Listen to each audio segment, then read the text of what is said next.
Hey, what's up guys? Ryan Ford here, bringing you another demon drill. Today we're going to talk about why you should stop being a newbie and start training barefoot. And I'm Dr. Kenneth Cow at Vital Balance Chiropractic. I'm also a trainer at Apex Movement. I see a lot of dresseurs as patients, and a lot of them are hurting themselves because of improper footwear. In addition to barefoot training, a lot of times we need to stabilize the ankle using just exercises. Typically is pointing the toes down and going sideways. If you're interested in learning more about strengthening the ankle, which I do highly recommend, there's a video called Titanium Ankles, which is linked over here. What you can do is just look up that video, start exercising, start training that in addition to your barefoot training. If you know anything about physics, you'll know that a longer lever arm is going to apply more force around the joint. This on top of the bottom of your foot is going to increase the distance from the joint to the ground. As soon as you begin, let's say, rolling your ankle, maybe you have bad landing, maybe you're a little bit off center, it's almost going to double the amount of force around the joint that normally would be there. It's basically a rigid frame around our entire foot, and if you've ever had a cast on or broken arm, you'll notice that all the muscles atrophy. We end up having this problem all the way into our adult age, and what that means is our foot is not conditioned. It doesn't have the stability, it doesn't have the strength, it doesn't have the natural shape that it should. Because of our development, we have a fallen arch on this side, which is what everyone talks about. You get a lot of pain on the medial side because of that fallen arch.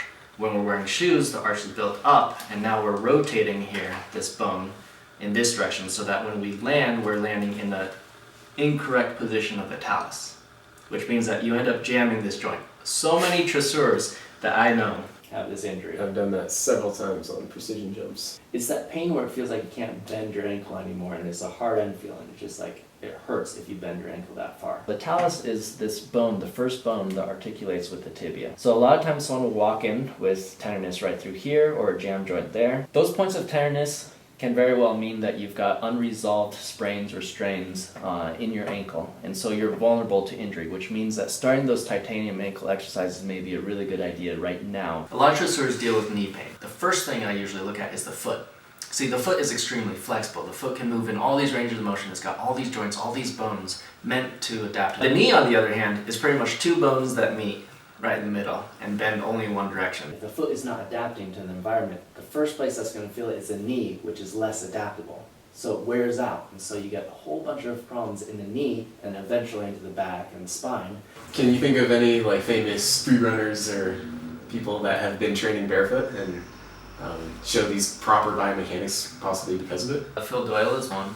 Yeah, I think I saw a video, it's like 5 years old, of Phil Doyle striding across bars and literally doing everything barefoot. A couple of Russian videos are completely barefoot, even doing big drops and rail precisions and things like that. As you guys start training barefoot more often, your foot is actually, over a period of a year or two, going to start to flatten out. It's going to start to spread out a little bit. It's kind of like a minor version of Chinese foot binding. You know, this is like we're binding our feet in a certain form. How do you choose a good shoe? First, like we just mentioned, you want a wide space for your toes to fit inside the shoe. You want the thinnest material you can from your foot to the ground, which means that you'll be able to sense more. One thing you'll notice about the Vivo Barefoots, which is fantastic, is that you can basically roll them up in a ball, which means that they will be more responsive to the environment around it. Proprioception is your body's ability to sense where it is in space without looking. You need to be able to sense the world around you through information being sent through your neurology, through your skin, through your joints. All of that's proprioception coming back into the body. Proprioception is really important if you're doing parkour, right? Because we have to know and understand where our body is in space and how it's interacting with the obstacles that we're overcoming.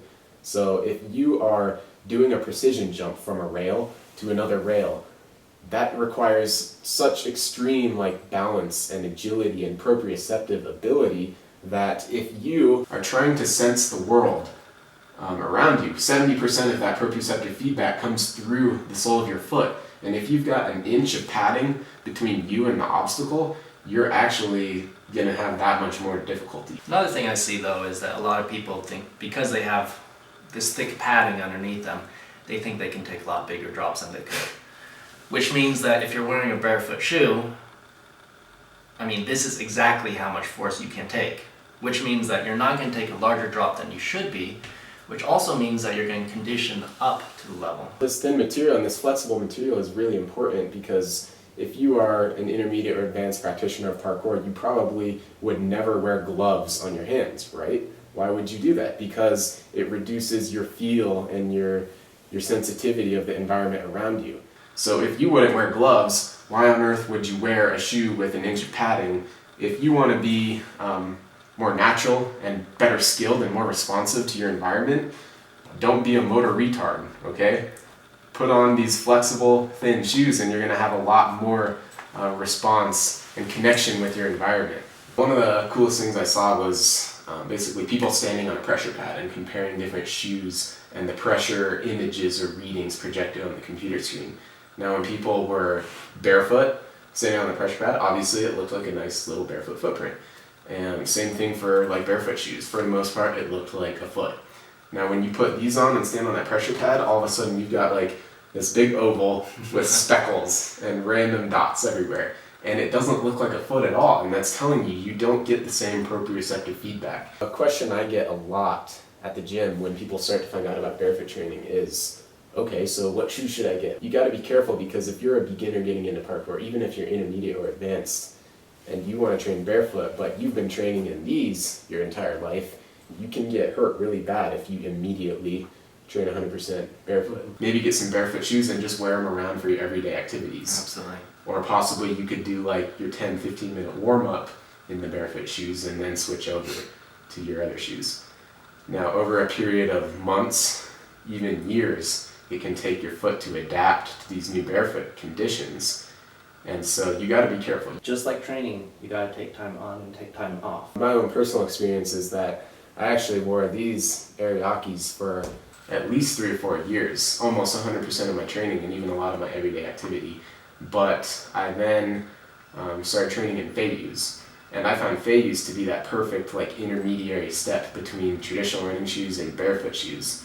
Had I gone straight from like these shoes to barefoot, I probably could have hurt myself pretty bad. I actually had to relearn precision jumps. I had to relearn drop landings. It took time to get comfortable doing those things. It hurts if you do it wrong, so you definitely have to pay a lot more attention to detail, and therefore you're improving your skill a lot. One of the questions I often get about barefoot training is why not just go barefoot? I'm all for going barefoot when you can, but unfortunately in our modern day, there are nails sticking out in places, there's just random sharp objects, there's a lot of Broken glass, gravel, glass, exactly. hot surfaces.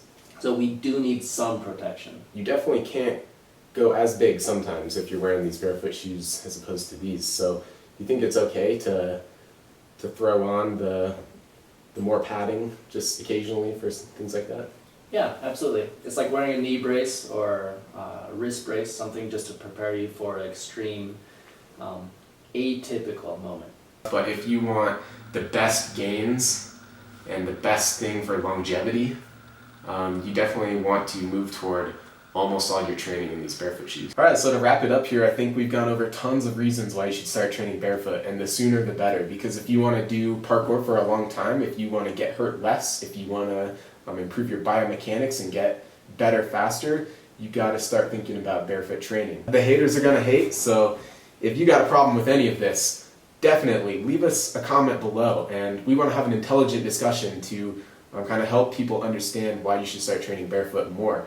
So basically, stop being a newbie And start training barefoot.